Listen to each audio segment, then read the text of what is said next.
देखिए, जैसे कि हमने इस बात की चर्चा की कि भई हमारी सीमाएँ बहुत लंबी हैं और उसमें बहुत विविधता है, तो हर एक जो स्ट्रेच है, उसके लिए अलग से रणनीति बनाने की ज़रूरत है। तो पहले हम देखें कि भारत-पाकिस्तान सीमा पे क्या-क्या समस्याएँ हैं। तो देखिए, पाकिस्तान की एक नीति रही है, इसको कहते हैं bleeding India through thousand cuts. Bleeding India through thousand cuts, Bharat को हज़ार घाव से रक्त रंजित करने की पाकिस्तान की रणनीति।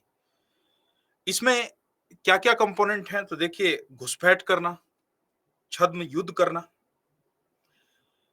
संघर्ष विराम का उल्लंघन, सीमा पार से गोलीबारी होती ही रहती है, ये आप जानते हैं। अब ये सीमा पार से जो गोलीबारी की समस्या है, ये आपको भारत-चीन बॉर्डर पे नहीं देखने को मिलेगी या गुजरात वाले क्षेत्र में देखने को नहीं मिलेगी, है कि नहीं? या आपको ये समस्या भारत-बांग्लादेश सीमा पे नहीं मिलेगी, वहाँ की समस्याएँ कुछ और हैं। या आपको भारत-भूटान या भारत-नेपाल पे आपने कभी सुना है कि गोलीबारी हो रही है, बम गिराए जा रहे हैं? ये समस्या आपको वहाँ देखने को नहीं मिलेगी, है कि नहीं? भारत विरोधी दुष्प्रचार, धार्मिक कट्टरवाद और जिहाद, ड्रग्स और हथियारों की तस्करी आदि और भारत की अर्थव्यवस्था में जाली मुद्रा का प्रसार। ये जो रणनीति है, इसको कहते हैं bleeding India through thousand cuts.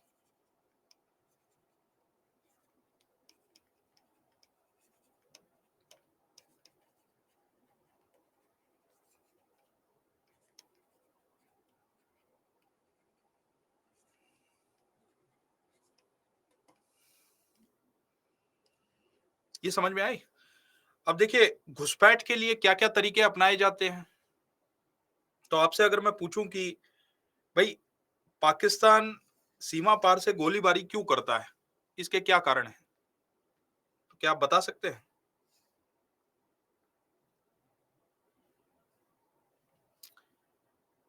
उसके पीछे कारण क्या है? हाँ, बहुत अच्छा। एक कारण ये है कि ध्यान को भटकाना। इसको कहते हैं कवर फायरिंग देना। ठीक है ना? वो सीमा के किसी एक क्षेत्र में बमबारी करेंगे, उससे पूरा ध्यान वहां केंद्रित हो जाएगा, ताकि दूसरे क्षेत्र से आतंकवादियों को अंदर घुसाया जा सके। एक कारण तो ये है।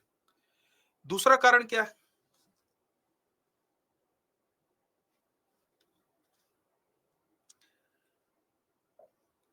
दूसरा कारण ये है कि कश्मीर मुद्दे को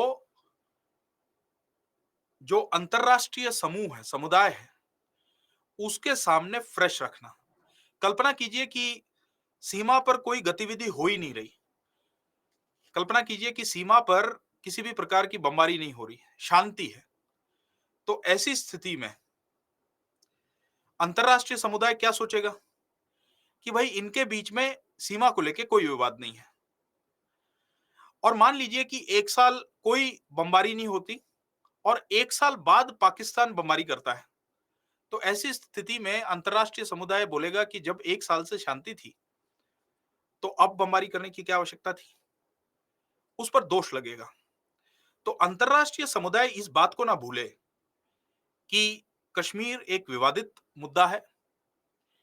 इस कारण भी पाकिस्तान बमबारी करता रहता है। यह भी एक कारण है कि सीमा पार से गोलीबारी क्यों होती है। और कोई कारण आप बता सकते हैं कि क्या कारण है? इसके अलावा सामान्य बुद्धि लगा के? हाँ, कश्मीर बॉर्डर को गर्म रखना, बिल्कुल सही बात है।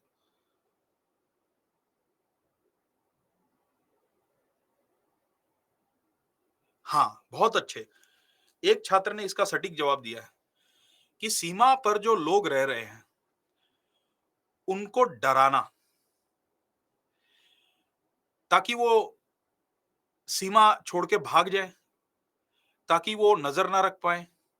और उसका एक और कारण है कि लगातार बमबारी करते रहने से सीमा पर जो लोग रह रहे हैं, उनके मन में अपनी सरकार के प्रति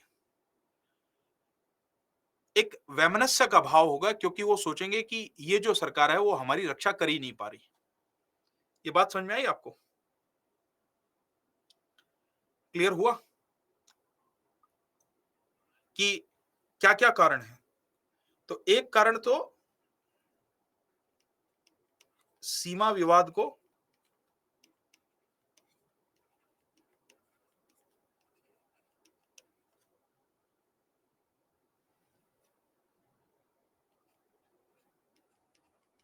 जागृत रखना, दूसरा आतंकवादियों को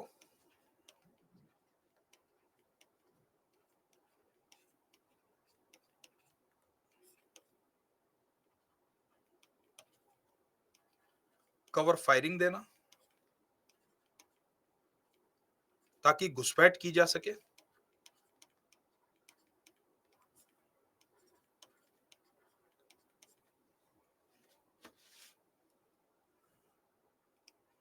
ताकि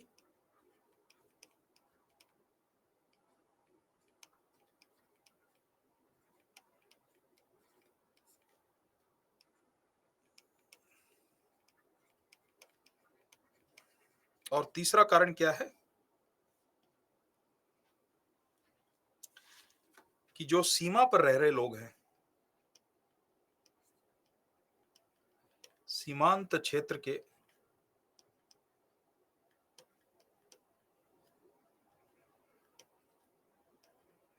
लोगों में भय पैदा करना। एक चीज और यहां पर नोट करने जैसी है भारत पाकिस्तान सीमा की।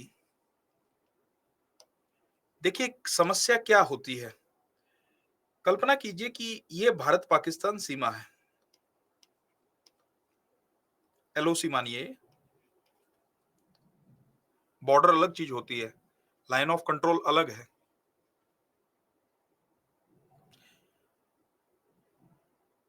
एक छात्रा का प्रश्न है कि सर सिलेबस कब स्टार्ट होगा? सिलेबस ही तो स्टार्ट कर रखा है, या इसमें भी आपको ये पता नहीं चल रहा कि सिलेबस कब स्टार्ट हुआ? हम सीमाओं की सुरक्षा की बात कर रहे हैं, ये आपका पहला टॉपिक है। भूमिका समाप्त हो गई है। सीमा सुरक्षा में हम दो पार्ट में मैंने इसको डिवाइड किया हुआ है। पहला पार्ट स्थलीय सीमाओं की सुरक्षा, उसकी चर्चा हो रही है, और इसका जो दूसरा पार्ट है तटीय सीमाओं की सुरक्षा, वो इसके बाद चर्चा होगी। समझ में आया जिन छात्रा ने ये प्रश्न पूछा?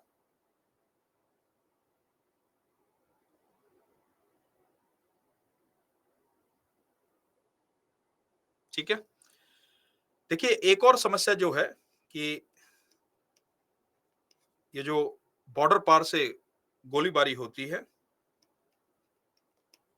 उसको संभालने में क्या दिक्कत आती है, ध्यान से सुनिएगा। हमारी एक नीति है कि जहां से गोलीबारी होती है, जिस पॉइंट पे गोलाबारी होती है, उसी पॉइंट पर उनको जवाब दिया जाता है। तो कल्पना कीजिए कि पाकिस्तान ये पॉइंट ए चुनता है। देखिए एक प्रश्न जो है बार बार आता है कि सर इस सब्जेक्ट के लिए कोई बुक। मैं कहता हूं कि कोई बुक पढ़ने की आवश्यकता नहीं पड़ेगी अगर आप लेक्चर ध्यान से अटेंड करेंगे, सुनेंगे, समझेंगे। ठीक है। हर एक टॉपिक जो है वो विस्तार से चर्चा किया जाएगा। तो आप लेक्चर पे ध्यान दें।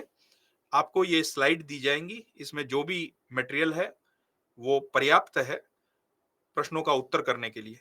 सिर्फ अखबार पढ़िए, और अखबार में आंतरिक सुरक्षा से संबंधित कोई भी न्यूज आती है, उसमें कोई महत्वपूर्ण बिंदु आता है, तो आप उस बिंदु को नोट डाउन कर लें। ठीक है ना?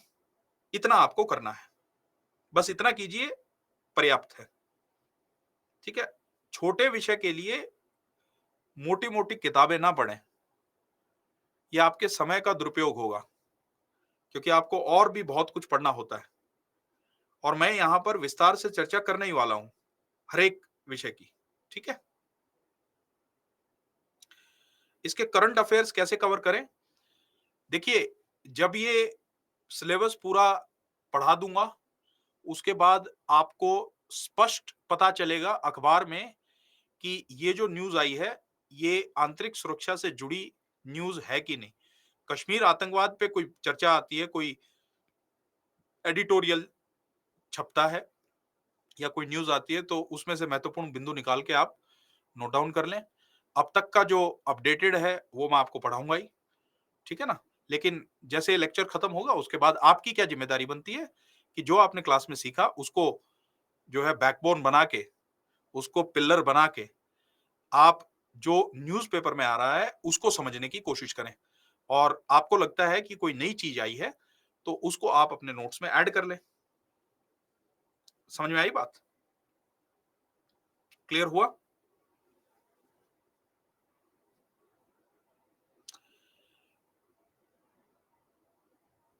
देखिए, एक जो है छात्र का प्रश्न है, फिलिस्तीन में जो युद्ध चल रहा है, उसको लेके आपका क्या प्रश्न है?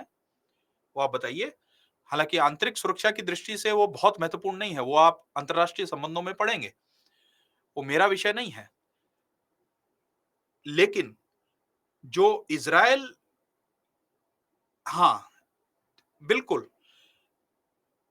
ये आंतरिक सुरक्षा से इस प्रकार जुड़ा हुआ है, समझिए, कि जो समस्या वहाँ पर है, वही समस्या उसका कुछ अंश हम अपनी सीमाओं पर भी फेस करते हैं।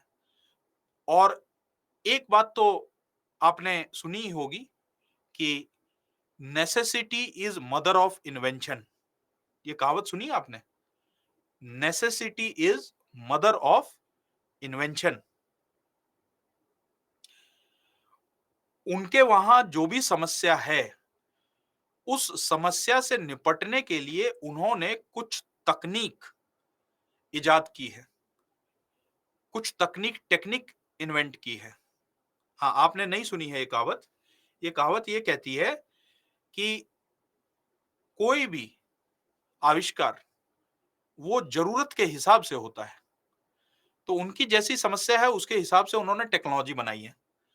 अगर वही समस्या हम भी फेस कर रहे हैं, जैसे कि मैं आपको एक उदाहरण देता हूं, ध्यान से सुनिएगा।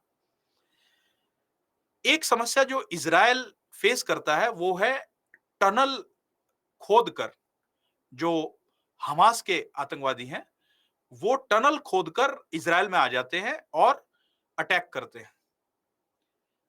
ठीक है? अब टनल की समस्या आपसे मैं पूछूं, क्या भारत पाकिस्तान सीमा पे भी है? बिल्कुल है। भारत पाकिस्तान सीमा पर भी टनल मिली है। अब दिक्कत यह है कि क्या आप टनल को सीधा देख सकते हैं? क्या वो दिखाई देती है?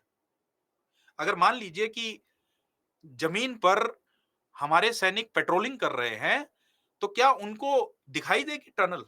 इसका उत्तर है नहीं। तो भी फिर टनल को डिटेक्ट कैसे किया जाए? अब यह समस्या इज़राइल ने फेस की, तो इज़राइल ने उसकी टेक्नोलॉजी निकाली।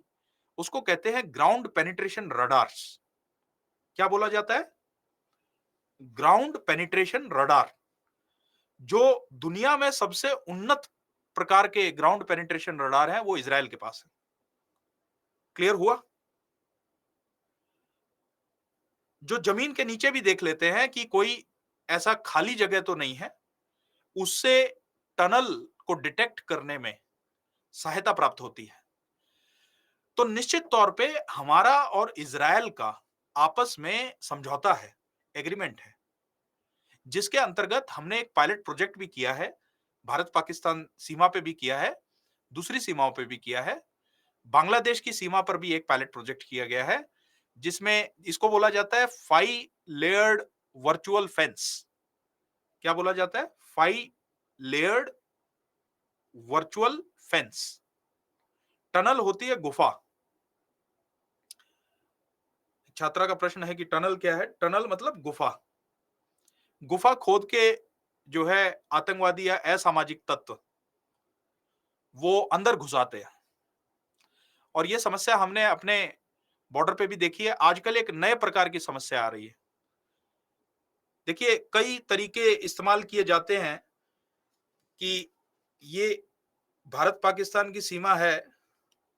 अब यहां से एक तरीका तो ये है कि टनल बनाई जाए, ठीक है ना? तो टनल बना के अंडरग्राउंड वो यहां से घुसते हैं और यहां निकल आते हैं। समझ आई? अच्छा, एक है जिसको कहते हैं स्लिंग शॉट। स्लिंग शॉट क्या होता है? आप बड़ी सी गुलेल बनाइए, आपने इस पे फेंसिंग कर रखी है। अब आपको फेंसिंग के पार कुछ भेजना है, मान लीजिए हथियार फेंकने हैं या आपको ड्रग्स फेंकना है, तो आप क्या करेंगे? एक बड़ी सी गुलेल बनाइए और उसपे पैकेज लगाइए और सीधा दीवार के ऊपर से, फेंस के ऊपर से दूसरी ओर फेंक दीजिए। दूसरी ओर आपका कॉन्टैक्ट है, उसको कह दीजिए कि इसी समय आपको ये पैकेज मिलेगा, और वो वहां से उठा के ले जाते हैं। आपको आश्चर्य होगा, एक और समस्या जो भारत पाकिस्तान सीमा पे देखी गई है, वो टेक्नोलॉजी जैसे जैसे आगे बढ़ रही है उसके हिसाब से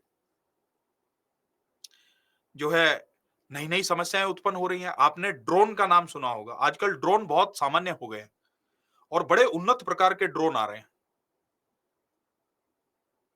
है कि नहीं? अब एक समस्या ये देखने को मिली है कि ड्रोन ऐसे हैं कि भाई वो बहुत ज्यादा वजन भी उठा लेते हैं, ऐसे ऐसे ड्रोन हैं। आप कितनी भी बड़ी ऊंची फेंस बना लीजिए, वो ड्रोन पैकेज लेगा, मान लीजिए ड्रग, वो दूसरी तरफ रख के आ जाएगा और वो वापस भी आ जाएगा। समझ में आया? ये क्लियर हुआ? हाँ, कुछ ड्रोन बहुत छोटे भी हैं निश्चित तौर पे। तो ये एक नई प्रकार की समस्या आई है। इन सब समस्याओं से जो देश निपटने की कोशिश करते हैं उनके साथ सहयोग किया जा सकता है। ठीक है? क्लियर हुआ? अच्छा, एक समस्या और है भारत पाकिस्तान सीमा पे, ध्यान दीजिएगा। ये जो सीमा पार से फायरिंग होती है उसको लेके समस्या ये है कि मान लीजिए कि पाकिस्तान ये डिसाइड करता है कि पॉइंट ए पर हम बमबारी करेंगे, ठीक है? यहां दिक्कत यह है कि पॉइंट ए पर हमारे यहां आबादी ज्यादा है और पॉइंट ए पर पाकिस्तान के यहां आबादी कम है। अब हम ये निर्णय लेते हैं कि यहां से पाकिस्तान जब बमबारी करेगा तो उसका जवाब इसी पॉइंट पे हम वापस बमबारी करके देंगे। तो मुझे बता सकते हैं कि नुकसान किसका ज्यादा होगा?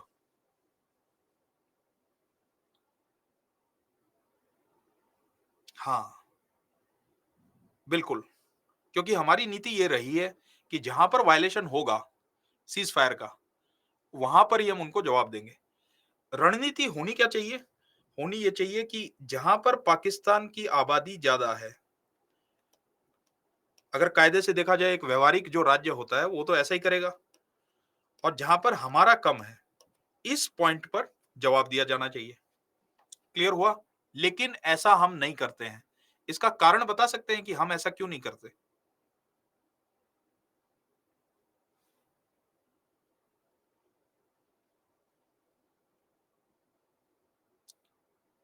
हाँ, क्या आप कारण बता सकते हैं कि भारत ऐसा क्यों नहीं करता?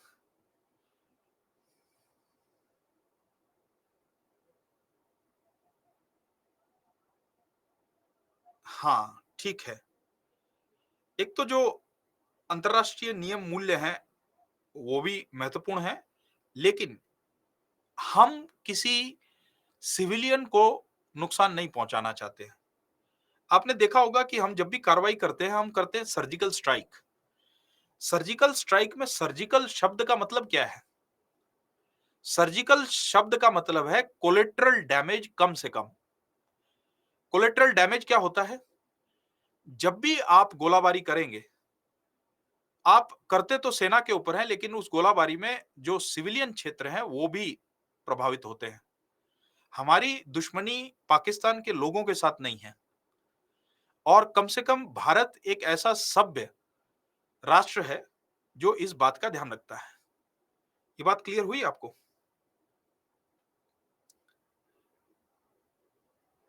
समझ में आया? तो इससे देखिए, मैकियावेली ने एक बात कही थी, मैकियावेली शायद मैंने आपको बताई भी, कि नैतिक और अनैतिक व्यक्ति के बीच में जब भी कभी झगड़ा होगा, जब भी कभी संघर्ष होगा, अनैतिक व्यक्ति हमेशा नैतिक व्यक्ति पे भारी पड़ेगा। लेकिन आप नैतिकता को बिल्कुल साइड भी नहीं कर सकते। कुछ नैतिकता का ध्यान रखना पड़ता है, क्योंकि यही कारण है कि जो पाकिस्तान का राष्ट्र है और जो भारत का राष्ट्र है, अगर मैं आपसे पूछूं अंतर्राष्ट्रीय समुदाय में किस राष्ट्र के लिए ज्यादा सम्मान है? भारत के लिए है। और किस राष्ट्र की बात को ज्यादा महत्व दिया जाता है?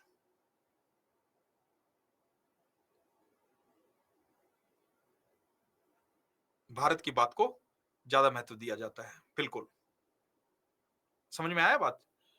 तो कई बार राष्ट्र की साख के लिए भी हम जैसा वो कर रहे हैं वैसा नहीं कर सकते। अगर हम उन जैसे बन जाएंगे तो हम में और उनमें कोई भेद नहीं रहेगा। ये क्लियर हुआ आपको? ठीक है। तो देखिए,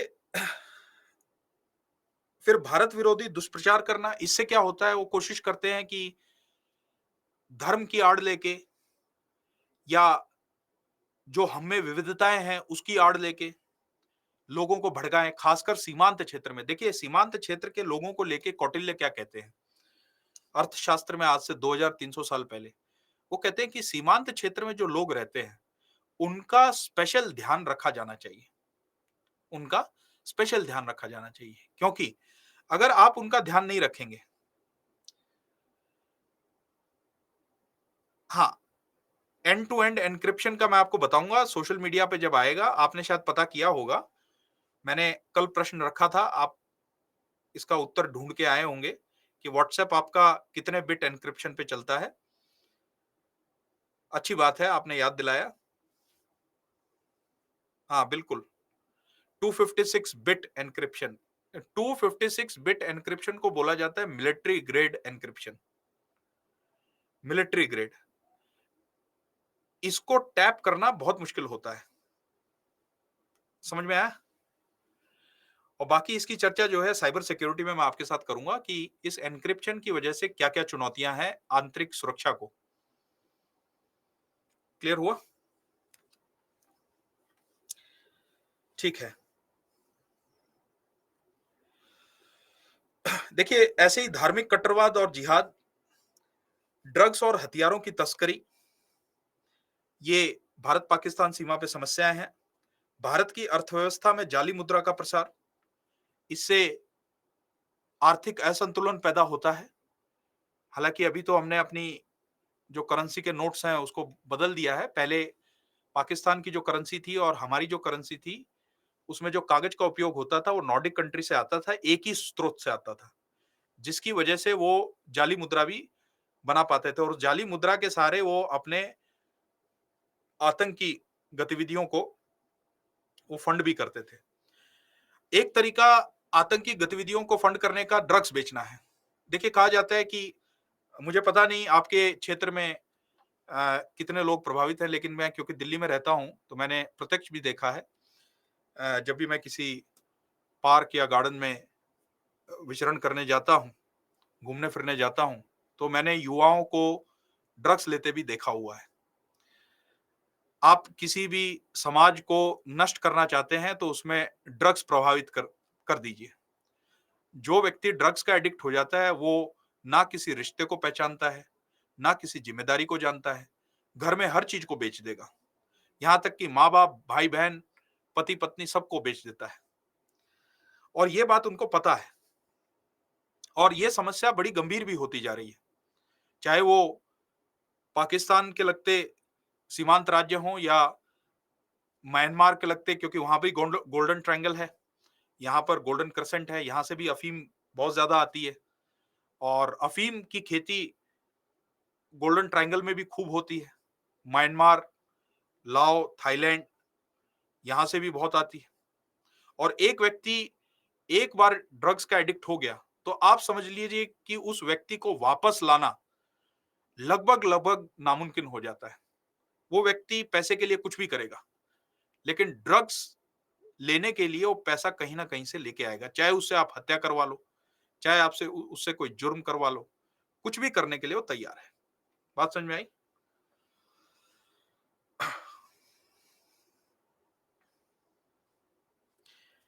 एक प्रश्न है जिहाद का क्या अर्थ है? देखिए जिहाद का अर्थ सकारात्मक भी निकाला जा सकता है। इसका अर्थ नकारात्मक रूप में भी इस्तेमाल होता है। जिहाद का अर्थ ये भी निकाला जा सकता है कि व्यक्ति अपने अंदर की कमजोरियों से संघर्ष करे, अपने अंदर की कमियों से संघर्ष करे।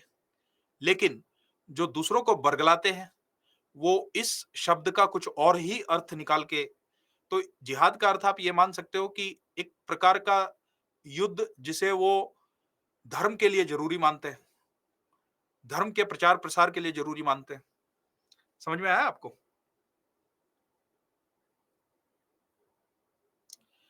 देखिए राजस्थान में जो अफ़ीम की खेती होती है, वो लीगल है, वो कानूनी है और उसमें कुछ सेफगार्ड लगाए गए हैं। ऐसे तो मध्य प्रदेश में भी होती है, उत्तर प्रदेश में भी होती है।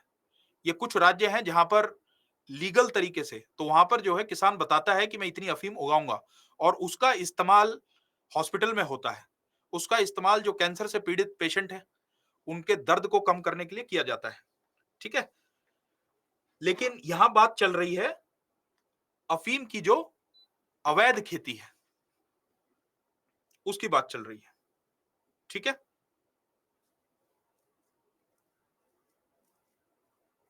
हाँ, जो लीगल है उसकी बात नहीं चल रही। देखिए अफ़ीम का कुछ सकारात्मक इस्तेमाल भी है। अफ़ीम एक टाइप का ड्रग है, ओपियम कहते हैं इसको, जिसकी लत लग जाती है। जैसे शराब की लत लग जाती है, वैसे ही उससे भी नशा होता है और एक बार उसकी लत लग जाती है तो व्यक्ति उसको छोड़ नहीं पाता है। ठीक है? ये समझ में आया आपको? अच्छा, आप में से कितनों को जाली मुद्रा मिली है? जाली नोट मिला है कभी?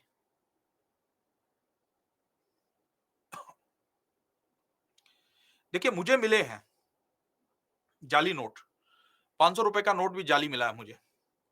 और मैं जब छात्रों से प्रश्न करता हूँ, तो बहुत सारे छात्र बताते भी हैं कि हमें भी मिला है। तो आप कल्पना कर सकते हैं कि जाली नोट अगर अर्थव्यवस्था में व्यापक स्तर पे फैल जाए, तो अर्थव्यवस्था कोलैप्स हो जाती है। इसका दोहरा दुष्प्रभाव पड़ता है। एक तो ये कि उन जाली नोटों की मदद से आतंकवादी गतिविधियों को अंजाम दिया जाता है और दूसरा आर्थिक अर्थव्यवस्था की स्थिरता के लिए ये जाली नोट बड़े खतरनाक होते हैं। ठीक है?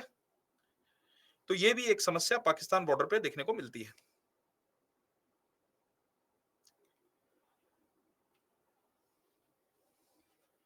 देखिए यहाँ पर इस मैप में लाइन ऑफ कंट्रोल दिखाया गया है। ये सियाचिन ग्लेशियर यहाँ पर शिफ्ट हो गया है, शायद पीडीएफ में कन्वर्ट करते हुए, लेकिन ये सियाचिन ग्लेशियर है।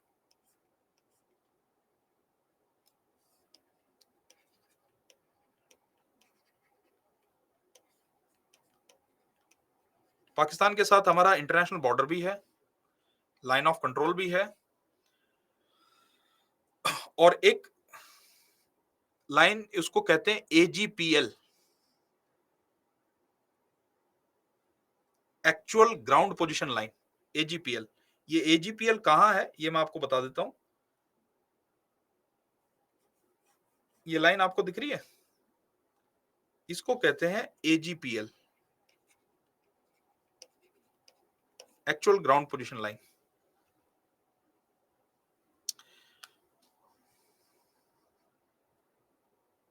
क्लियर हुआ? तो ये जो एजीपीएल है ये कहां पर है? ये सियाचिन ग्लेशियर में है।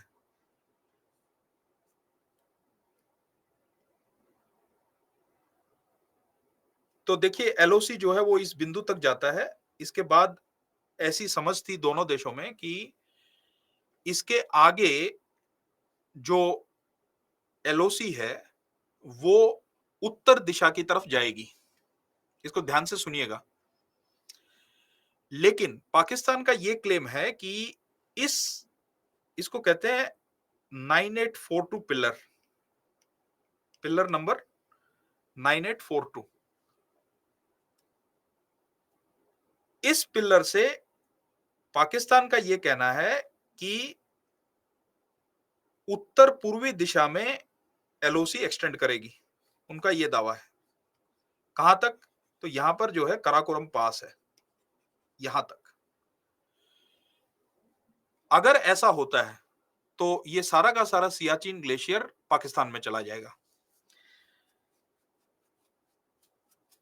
तो उन्होंने क्या किया कि 1970 के दशक में और 1980 के दशक में, अच्छा, इस सियाचिन ग्लेशियर का एक और भौगोलिक चरित्र क्या है, इसको ध्यान से सुनिएगा। सियाचिन ग्लेशियर को भारत की तरफ से एक्सेस करना मुश्किल है।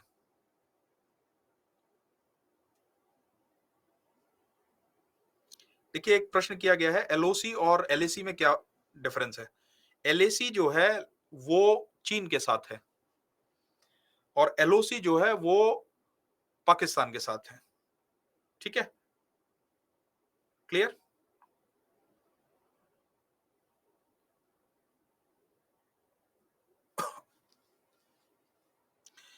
जो चीन के साथ विवादित सीमा है उसको एलएसी कहते हैं, लाइन ऑफ एक्चुअल कंट्रोल। और जो पाकिस्तान के साथ विवादित सीमा है, एलओसी एक विवादित सीमा ही है ना, वो इंटरनेशनल बॉर्डर तो नहीं है कि नहीं? हमारा क्लेम है कि भाई जो पाकिस्तान ऑक्यूपाइड कश्मीर है ये सारा का सारा हमारा है। उनका कहना है कि जो कश्मीर भारत के पास है वो उनका है, तो डिस्प्यूटेड है। क्लियर हुआ? हाँ, इसको हाईएस्ट बैटलफील्ड भी बोला जाता है। तो यहां देखिए, जैसा कि मैंने आपको बताया कि हर एक जो स्ट्रेच है सीमा का, उसकी भौगोलिक स्थिति अलग अलग है, उसकी भौगोलिक स्थिति अलग अलग है। तो सियाचिन ग्लेशियर में कैसी स्थिति है, तो ये आपको यहां देखने को मिलेगी। क्या आप देख सकते हैं? इसमें टेम्परेचर -40 तक चला जाता है। ऐसा कहते हैं कि यहां पर अगर आपके शरीर का कोई भी भाग खुला रह गया तो फ्रॉस्ट बाइट होने की चांसेस रहते हैं, मतलब आपका खून जम जाएगा और वो शरीर का हिस्सा बेकार हो जाता है। इस सीमा की सुरक्षा करते हुए बहुत सारी समस्याएं आती हैं। टेम्परेचर तो एक है ही। कहा जाता है कि यहां पर सैनिक दुश्मन की गोली से नहीं मरता, उस तापमान से मर जाता है। वहां का जो मौसम है उसका शिकार हो जाता है। कई बार ऐसे हुआ है कि पूरी की पूरी पेट्रोलिंग पार्टी बर्फीले तूफान के नीचे दब के मर गई है। और ये सिर्फ भारतीय सैनिकों के साथ नहीं, ये पाकिस्तानी सैनिकों के साथ भी हुआ है। तो मैं आपको बता दूं कि एक बार ऐसे ही पाकिस्तान की पूरी टुकड़ी जो पेट्रोलिंग के लिए निकली थी वो बर्फीले तूफान में दब के मर गई। उस समय उनके जनरल ने भी ये बात बोली थी कि देखिए, यहां पर सैनिकों को मेंटेन करना अपने आप में ही बड़ा खर्चीला और बहुत ही पेचीदा मुश्किल काम है। तो हम एक काम करते हैं, बातचीत करके समझौता कर लेते हैं और इस एरिया को खाली कर देते हैं। लेकिन दिक्कत यह है कि क्या हम पाकिस्तान पे भरोसा कर सकते हैं?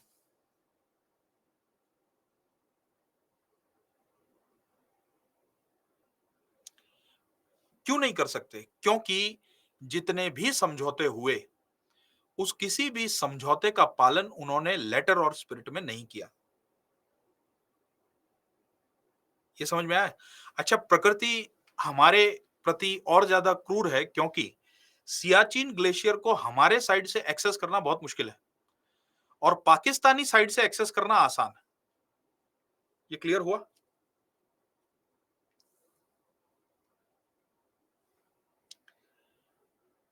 तो पाकिस्तान ने क्या करना शुरू किया था 1970 और 80 के दशक में? उन्होंने जो एडवेंचरर होते हैं ना, जो पहाड़ों पे चढ़ते हैं, उनको परमिट देना शुरू कर दिया था। और पाकिस्तान के जो मित्र देश थे, वो इस एरिया को पाकिस्तान के मैप में दिखाना शुरू कर दिया था।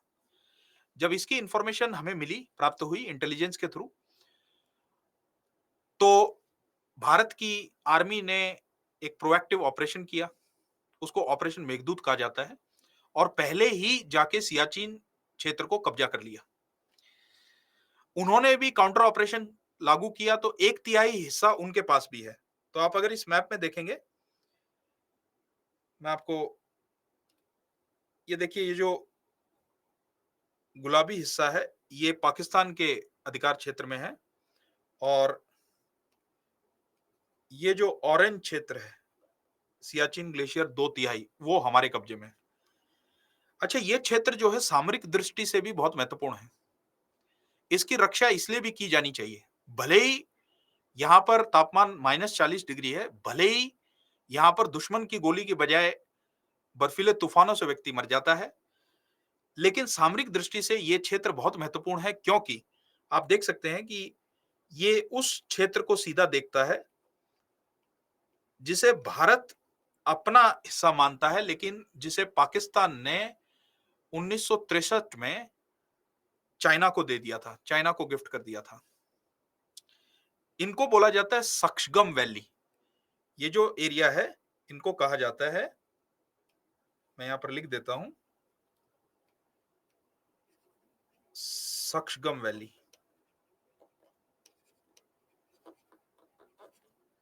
और रक्षम वैली।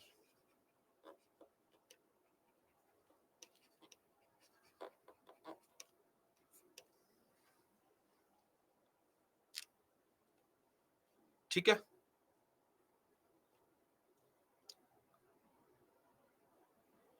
जो ग्रीन कलर का एरिया है वो पाक का नहीं है, उसको हम पाकिस्तान ऑक्यूपाइड कश्मीर कहते हैं। हम ये मानते हैं कि गलत तरीके से पाकिस्तान ने हमारे उस क्षेत्र को हथिया लिया है। ठीक है, ऐसे ही जो लाल एरिया आप देख रहे हो, वो सियाचिन का एरिया है, अक्साई चीन का एरिया है। ये जो क्षेत्र है, ये भी हमारे अधिकार क्षेत्र में नहीं है, ये भी चीन ने हथिया लिया है। इसकी भी चर्चा मैं करूंगा, आपको विस्तार से बताऊंगा कि क्या है सीमा विवाद चीन के साथ। लेकिन अभी क्योंकि हम पाकिस्तान पे अपना ध्यान केंद्रित कर रहे हैं, तो उसकी चर्चा करेंगे। ये बात आपको समझ में आई? तो देखिए, पाकिस्तान के साथ एक तो है इंटरनेशनल बॉर्डर। ये जो इंटरनेशनल बॉर्डर है, इसका कुछ हिस्सा विवादित है, जैसे कि रन ऑफ कच्छ में जो है सर क्रीक को लेकर जो विवाद है, वो विवादित है। बाकी इंटरनेशनल बॉर्डर जो है वो उस पर समझौता हो गया है। एलओसी विवादित है, एजीपीएल विवादित है। इन क्षेत्रों पे हमारी फौज खड़ी है उसकी रक्षा करने के लिए। पहली पंक्ति जो है वो बीएसएफ की है। हमारे जो पश्चिमी बॉर्डर हैं, उनकी first line of defence border security force करती है। गुजरात में भी बॉर्डर सिक्योरिटी फोर्स करती है, पंजाब में भी बॉर्डर सिक्योरिटी फोर्स करती है। ठीक है, बात समझ में आई?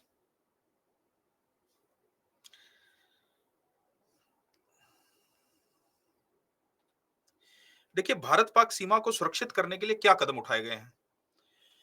एक कदम तो यह है कि आप जो है सीमा की फेंसिंग अच्छे से करें। लेकिन मैंने आपको बताया कि फेंसिंग करने पर भी आजकल ऐसी तकनीकें आ गई हैं कि उस फेंसिंग का बहुत ज्यादा लाभ नहीं मिलता। पहली बात तो ये कि आप कितनी लंबी सीमा आप फेंसिंग कर पाएंगे, क्योंकि पहाड़ी क्षेत्र भी है। दूसरा, अगर आपको कोई गतिविधि कैरी आउट करनी है, जैसे हथियार भेजने हैं या ड्रग्स भेजने हैं, तो उसके लिए आजकल ड्रोन आ गए हैं, और वो ड्रोन बहुत आसान तरीके से उपलब्ध है। आप 2-4 लाख रुपया खर्च के आप वो ड्रोन पा सकते हैं, और वो अच्छा खासा वजन लेके वो ड्रोन उड़ सकते हैं। ये क्लियर हुआ?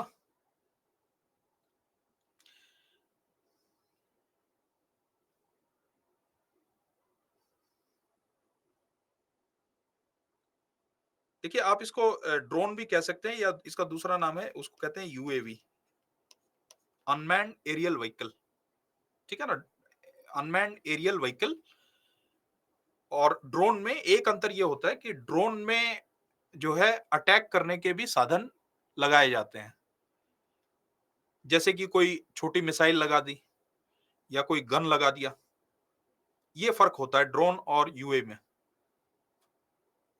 ठीक है।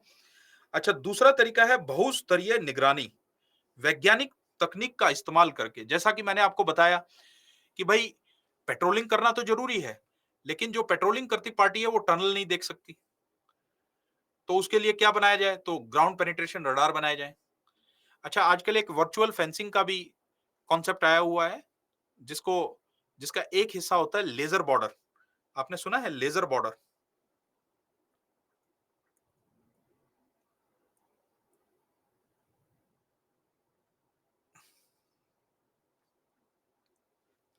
लेजर बॉर्डर क्या है कि जहां पर घुसपैठ की संभावना ज्यादा है।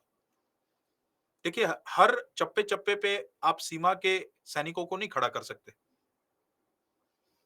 क्योंकि सीमा तो बहुत बड़ी है। लेकिन कुछ क्षेत्रों में लेजर बॉर्डर लगा दिया जाता है जहां पर कोई आता जाता नहीं। वो लेजर बॉर्डर दिखती भी नहीं है, वो अदृश्य होती है।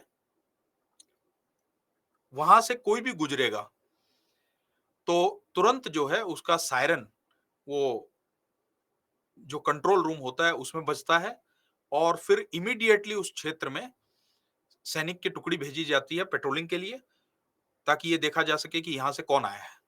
ये क्लियर हुआ? तो वहां पर परमानेंट जो है सैनिक तैनात करने की आवश्यकता नहीं पड़ती। वो लेजर बॉर्डर ही जो है वो सैनिकों को अलर्ट कर देती है। ठीक है। बहुस्तरीय निगरानी में और भी टेक्निक का इस्तेमाल किया जा सकता है, जैसे कि रडार टेक्नोलॉजी का। समझ में आया? तो आजकल देखिए, एक आईआईटी पवई, आईआईटी मुंबई जो है, उसमें एक सेंटर ऑफ एक्सीलेंस बनाया, centre of excellence for technology for internal security. उसको ये काम दिया गया है, आईआईटी के जो रिसर्चर्स हैं, कि भाई आंतरिक सुरक्षा के लिए किन किन तकनीकों का इस्तेमाल किया जा सकता है, इस पर आप शोध कीजिए। तो ये जो सेंटर ऑफ एक्सीलेंस है, ये काफी अच्छा काम कर रहा है। इसको बहुत सारी जिम्मेदारियां भी दी गई हैं। जैसे एक जिम्मेदारी इनको ग्राउंड पेनिट्रेशन रडार बनाने की दी गई है। ठीक है। तो इस तरीके से तकनीक का इस्तेमाल। अच्छा, सैटेलाइट टेक्नोलॉजी का भी इस्तेमाल किया जा सकता है। आजकल सैटेलाइट ऐसी आ गई हैं। एक प्रोजेक्ट है, मैंने उसके बारे में ये पढ़ा था, निसार प्रोजेक्ट। आप जानते हैं निसार?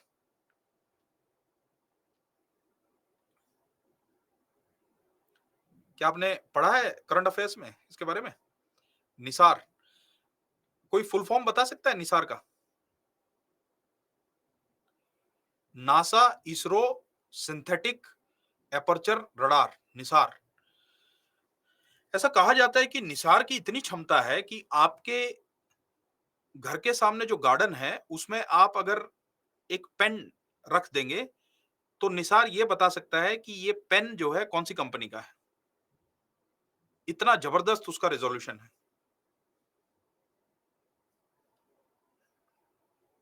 हाँ, ये नासा और इसरो का संयुक्त मिशन है, बिल्कुल।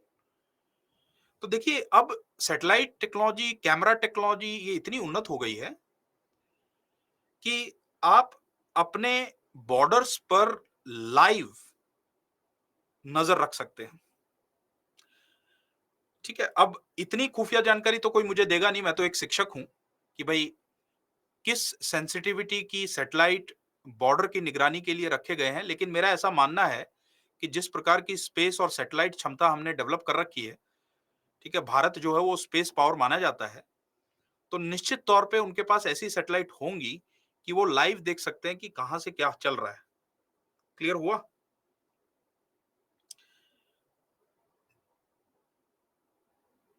जैसे मुझे किसी स्रोत से ये पता है, कोई हमारे मित्र हैं, कि पूरे भारत की तस्वीर हर दिन में कम से कम 4 बार निकाल ली जाती है। अब ऐसा वो बताते हैं। तो कल्पना कीजिए कि 4 बार निकाल ली जाती है, तो निश्चित तौर पे वो जो है किसी भी घटना पर नज़र रख सकते हैं। है कि नहीं? क्लियर हुआ?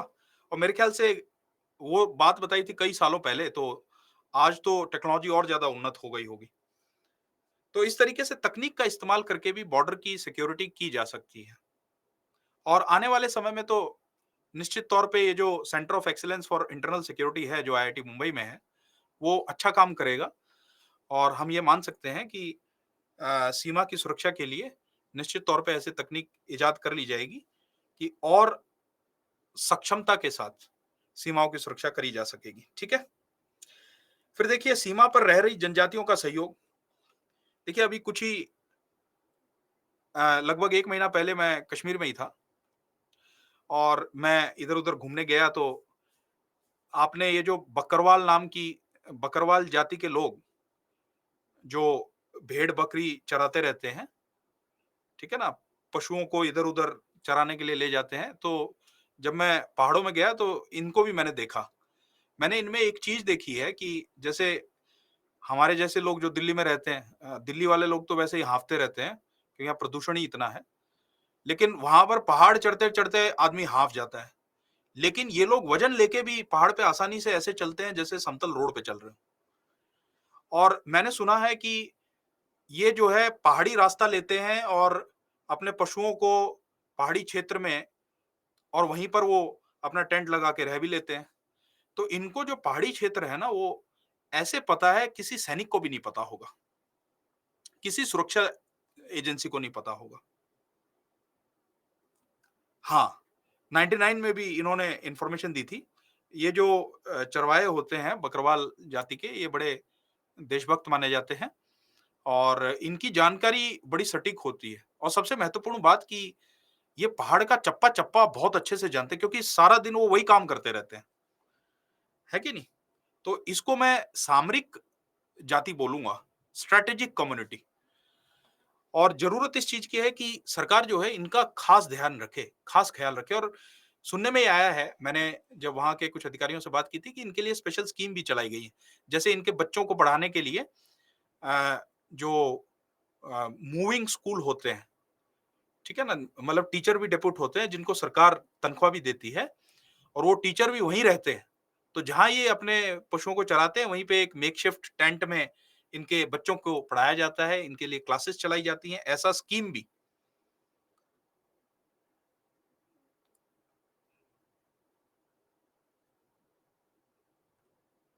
कुछ बच्चे बोल रहे हैं कि आवाज़ नहीं आ रही है। आप एक बार कन्फर्म करें मेरी आवाज़ स्पष्ट आ रही है? क्लियर है आवाज़? हुँ, ठीक है। तो जिन भी स्टूडेंट को दिक्कत आ रही है, वो उनकी तरफ से दिक्कत है। आप अपना इंटरनेट चेक कीजिए। ठीक है। ये आपको समझ में आया? जो सीमा पर रह रही जनजातियाँ हैं, उनका किस प्रकार से सहयोग? तो एक देखिए एक प्रोग्राम चलाया जाता है, उसको कहा जाता है बॉर्डर एरिया डेवलपमेंट प्रोग्राम।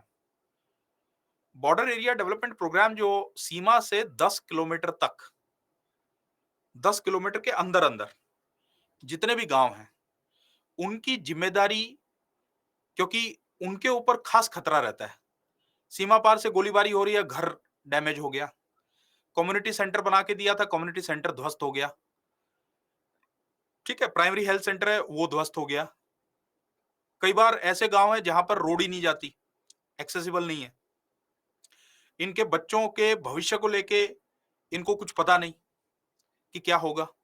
कोई बच्चा पढ़ना चाहता है तो उसका क्या किया जाए? कोई बच्चा स्पोर्ट्स में बहुत अच्छा है, आगे निकलना चाहता है, उसमें क्षमता है, नेशनल खेल सकता है, इंटरनेशनल खेल सकता है। तो ये सारी ज़रूरतें जो सीमांत क्षेत्र में लोग रह रहे हैं, कौन से क्षेत्र में? जो बॉर्डर से 10 किलोमीटर अंदर, 10 किलोमीटर के अंदर-अंदर, 0 टू 10 किलोमीटर, उसके लिए ये प्रोग्राम चलाती है सरकार, केंद्र सरकार चलाती है और जितनी भी मिनिस्ट्रियाँ हैं, इसको मैं यहाँ लिख देता हूँ कि इनका ध्यान रखने के लिए बॉर्डर एरिया डेवलपमेंट प्रोग्राम,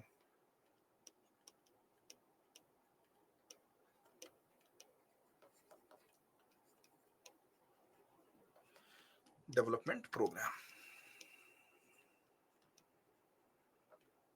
इसको कहते हैं बीएडीपी।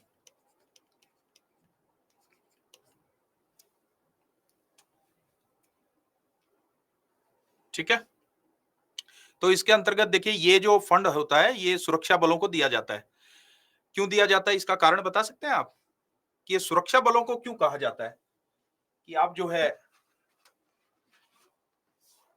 इस फंड का इस्तेमाल करके लोगों की मदद कीजिए, उनके बच्चों को स्कॉलरशिप चाहिए तो वो दीजिए, कोई बच्चा स्पोर्ट्स में अच्छा है तो उसको फैसिलिटी सुविधा दीजिए। ऐसा क्यों किया जाता है? वेरी गुड, बहुत अच्छा। हाँ, बिल्कुल।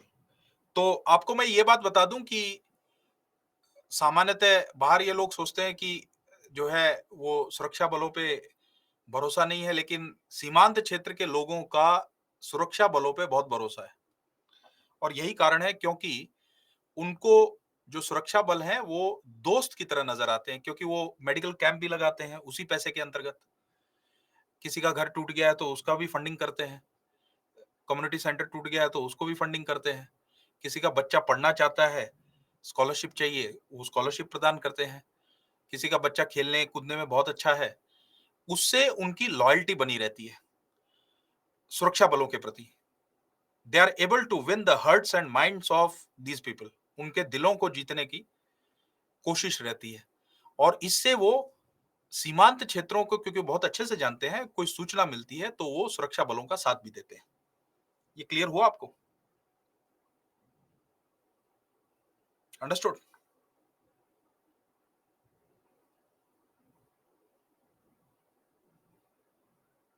हाँ, देखिए कुछ सीमांत क्षेत्र में एक और काम किया जाता है, खासकर चीन सीमा पे ये किया जाता है।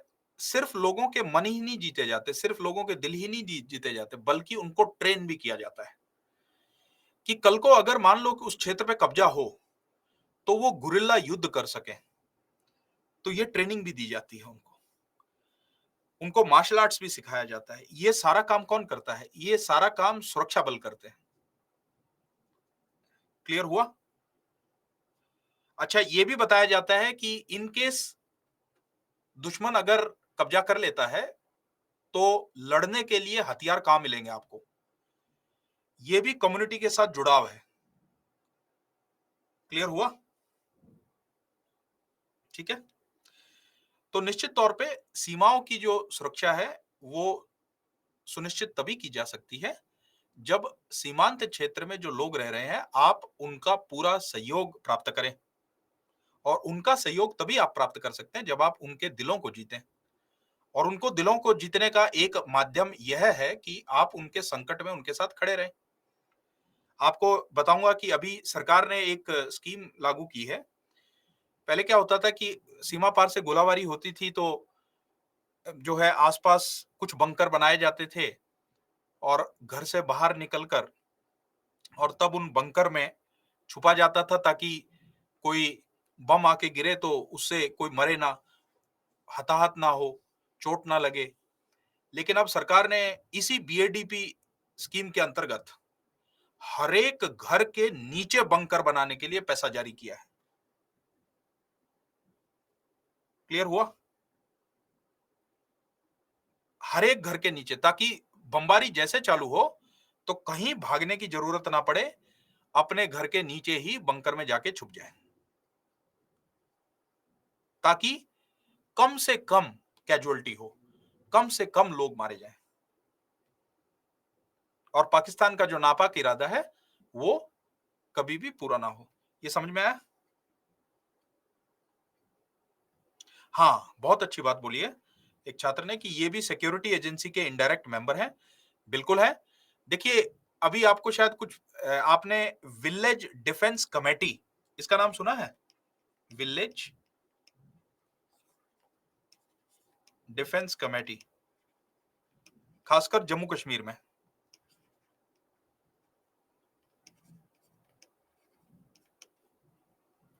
देखिए, जम्मू कश्मीर की और विस्तार से मैं चर्चा करूंगा जब कश्मीर आतंकवाद की बात करूंगा। उसमें मैं आपको और विस्तार से स्ट्रेटेजी भी बताऊंगा कि पाकिस्तान के साथ किस तरीके से डील किया जाए, आतंकवाद से कैसे निपटा जाए।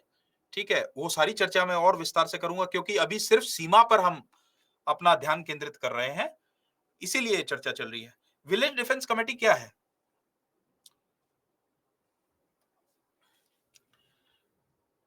ग्राम रक्षा समिति, हाँ, क्या है ये? क्या आप बता सकते हैं?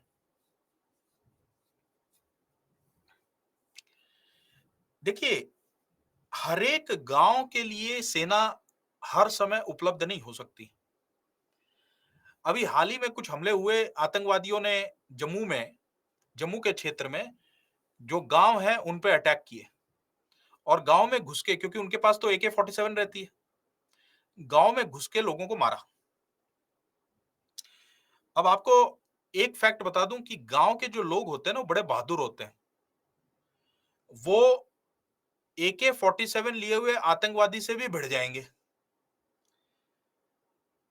अब क्योंकि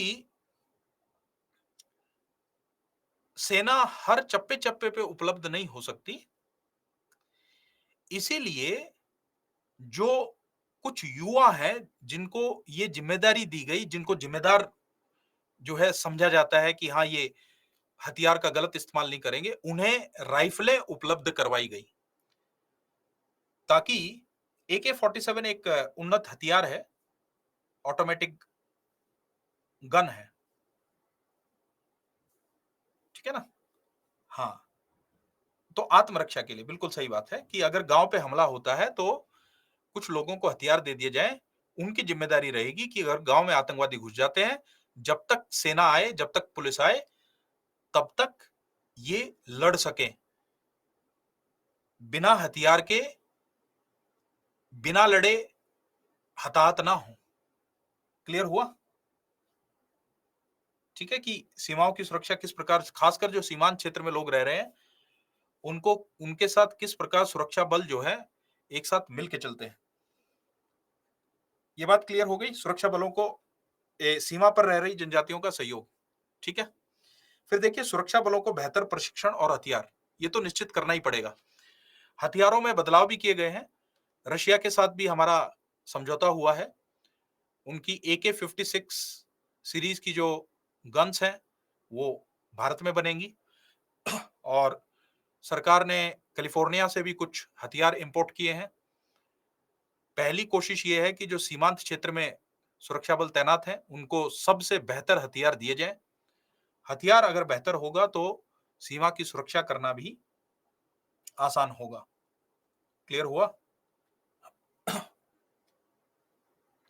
फिर देखिए बेहतर और सक्षम खुफिया तंत्र, ये बहुत महत्वपूर्ण है। इस खुफिया तंत्र में सिर्फ इंटेलिजेंस के लोग ही नहीं, बल्कि सीमांत क्षेत्र में रह रहे लोग, उनका भी एक नेटवर्क ग्राउंड लेवल पे क्रिएट किया जाए।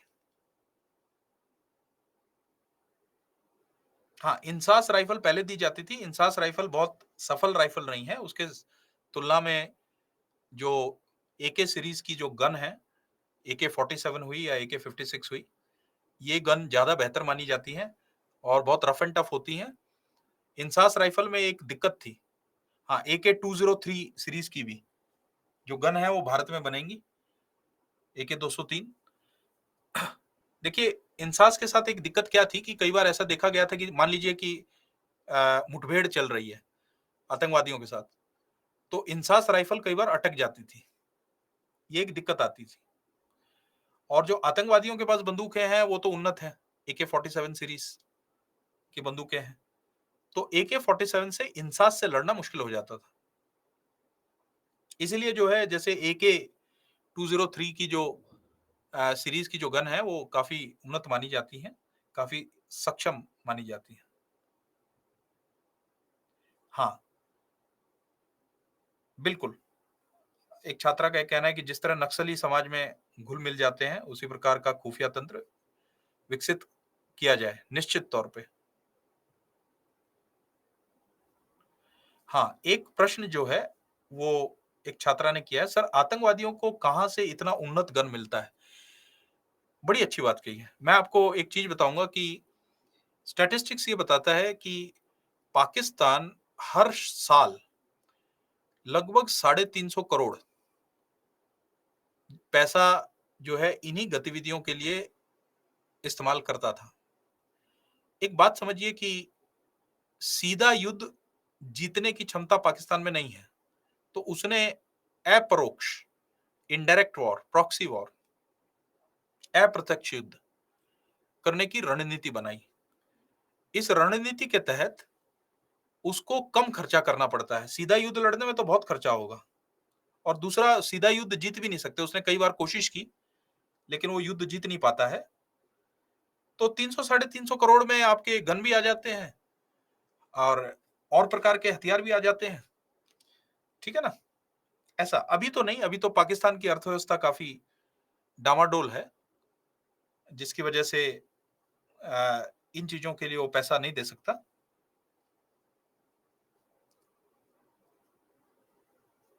हाँ, छद्म युद्ध की नीति अपनाता है, ठीक है? तो हथियार उनको बॉर्डर पार से मिलते हैं